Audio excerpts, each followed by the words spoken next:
Hey guys, on today's video we're going to cover the depreciation of the Aston Martin Vantage. Now the Vantage is Aston Martin's entry-level sports car with 2 seats and either a V8 or a V12 motor. Now collecting data for this car was a little bit difficult. I don't want to bore you with my methods, but if you're interested, look down in the description and I've listed everything below.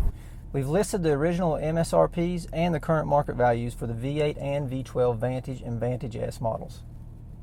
We'll start with the V12s. Apart from the big initial price drop, the values of these cars are staying pretty level throughout the years.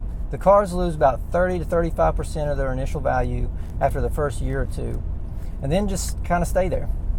There are a ton of low mileage V12 Vantages on the market for about $120,000 right now. Since these are such a limited production car, it'll be interesting to see what their values do over the next couple years. Now on the other hand, the V8 Vantage wasn't exactly a mass-produced car, but there's still a ton of them around to choose from. By looking at the chart, you would think that there's not a huge initial depreciation hit on these cars, but you have to remember that we're not considering options at all in this analysis. Aston Martin has a history of skimping on their standard features, so a lot of these cars are going to come with a ton of options from the factory. If you look for new vehicles, you're likely going to see many of them in the $145,000 or more range. But that's okay because these are going to lose about half of that value within just a couple years.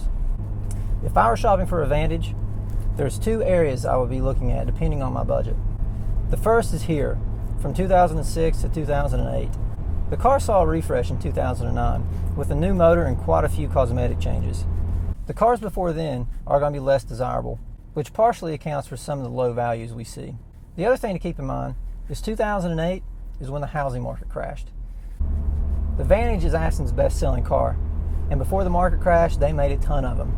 Now, all those used cars have flooded the market and have also helped drive down the price of them. Moving forward a few years, the sales of the Vantage slowed down. So in 2012, to boost sales, Aston dropped the MSRP about $5,000 and did another refresh on the car. If you want the bigger motor and you like the updated styling and you have just a little bit more cash to spend, you're going to find some really great deals in the 2012 model year. Now, if you don't care about the bigger motor and the updated styling, you're going to find some really great deals on pre-2009 cars. A lot of them can be found for $45,000 or less. As far as the mileage and transmissions go, the automatic transmission that Aston has put in the cars doesn't exactly have the best reputation. So those are going to be a little bit cheaper than a manual. With the mileage, it's kind of all over the place. There's no real magic number that the cars are a much better deal if they have this amount of miles on them. From what I can tell, the build sheet is much more of a determining factor than the mileage on these cars. Lastly, I'd like to touch on the Vantage GT. This is Aston's newest Vantage. It's basically a stripped down base model with the S model's engine and a 2-tone paint job that people either love or hate. Since this is such a new car, there's not a lot of data on the used market about it yet, but I am seeing some going for around $90,000 if you're interested in saving a few dollars and you like that 2-tone paint scheme. Alright guys, so that's it this week. I hope I've made your Aston shopping just a little bit easier. If you liked the video, have any questions, leave a comment below. And until next time, thanks for watching.